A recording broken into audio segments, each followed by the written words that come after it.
नाज़रीन बल्ले बल्ले हो गई, एक बड़ी अहम खबर सबके लिए। और वो अहम खबर ये है कि गैस कनेक्शन खुल गए हैं। जिन्होंने दरखास्तें दी हैं वो भी भागे, पता करें अपनी दरखास्त का, और जिन्होंने नहीं दी वो दरखास्त दें। अब नई पॉलिसी आ गई है, वफाकी कबीना और वज़ीर-ए-आज़म पाकिस्तान ने मंजूरी दे दी है कि अब गैस कनेक्शन जो 2021 से बंद किए हुए थे उनको खोल दिया गया है, उनको खोलने की मंजूरी भी दे दी गई, नोटिफिकेशन भी, प्रेस कॉन्फ्रेंस भी हो गई। जो वफाकी वजीर थे इसी महकमे के अली परवेज मलिक, उन्होंने एक प्रेस कॉन्फ्रेंस भी खड़का दी और उसमें तफसीलात बताते हुए उन्होंने कहा कि जिन लोगों ने पहले से दरखास्तें दी हैं बस ये करना होगा कि वो अगर कनेक्शन लेना चाहते हैं तो वो उसको आम जो गैस मिलती है, जो पहले से लगे हुए कनेक्शन है, आज से 10 साल पहले 15 साल पहले, वो वाले टैरिफ पे यानी रेट पे कनेक्शन नहीं मिलेगा, बल्कि ज़्यादा पैसे देने पड़ेंगे। और जो बाहर से दरामद की जाती है गैस, जिसे RLNG कहते हैं, वो कनेक्शन दिया जाएगा। और वो कनेक्शन जो होगा वो पहली जो गैस, कुदरती गैस है, पुराने जो इस्तेमाल कर रहे हैं उससे महंगी होगी, लेकिन जो LPG बाज़ार में दस्तयाब है उससे 30 से 35% सस्ती होगी। ये भी एक खुशखबरी है। चले जो नए कनेक्शन लेने वाले हैं, ख़ास तौर पे जो मेरे पास इंफॉर्मेशन पहुंची है, जो SNGPL है, सुई northern gas pipeline limited, Punjab KPK Azad Kashmir को जो गैस के कनेक्शन देती है, गैस सप्लाई देती है, उसके पास कोई तकरीबन 29 लाख दरख्वास्तें पड़ी हुई हैं पहले से, और उनमें से बेशतर लोगों ने डिमांड नोटिस के पैसे भी जमा करवा दिए।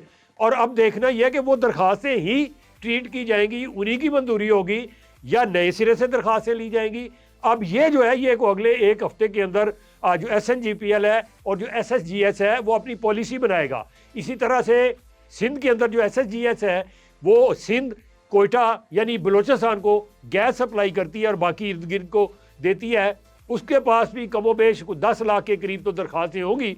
तो इस तरह से देखा जाए तो गैस लेने वालों ने इससे कबल ही ये जो ऐलान हुआ है तकरीबन 40 लाख से ज़्यादा दरख्वास्तें दे रखी हैं।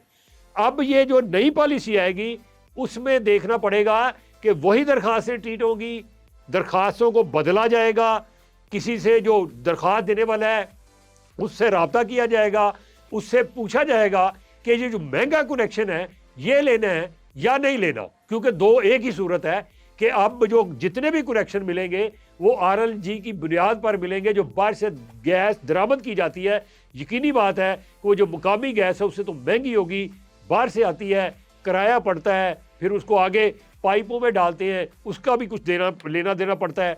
तो इस वजह से वो महंगी ज़रूर होगी, लेकिन ये खुशखबरी है कि गैस कनेक्शन खुल गए हैं। अब आप पे मुनसर है कि आपने जो दरख्वास्त दी थी उसका पीछा करें, जाके पता करें कि वही दरख्वास्त ट्रीट होगी या नए सिरे से लिखनी पड़ेगी, वही जो डिमांड नोटिस की फ़ीस है वो होगी, या अब जो नए बिजली के कनेक्शन लगेंगे यानी मीटर लगेंगे उसको नई फ़ीस होगी, उसमें कितना इजाफा है। तो ये भी जो है, ये एक मेरा ज़ाती ख्याल है कि एक आधे हफ्ते में पता चल जाएगा कि ये किस तरह से पॉलिसी आती है इन दोनों कंपनियों की, और फिर लोगों को वो जो है ट्रीट करते हैं। इन्हीं अल्फाज के साथ अपने मेज़बान शब मेहताब को इजाज़त दीजिएगा। अल्लाह हम सब का हामी व नासर हो। अल्लाह हाफिज़।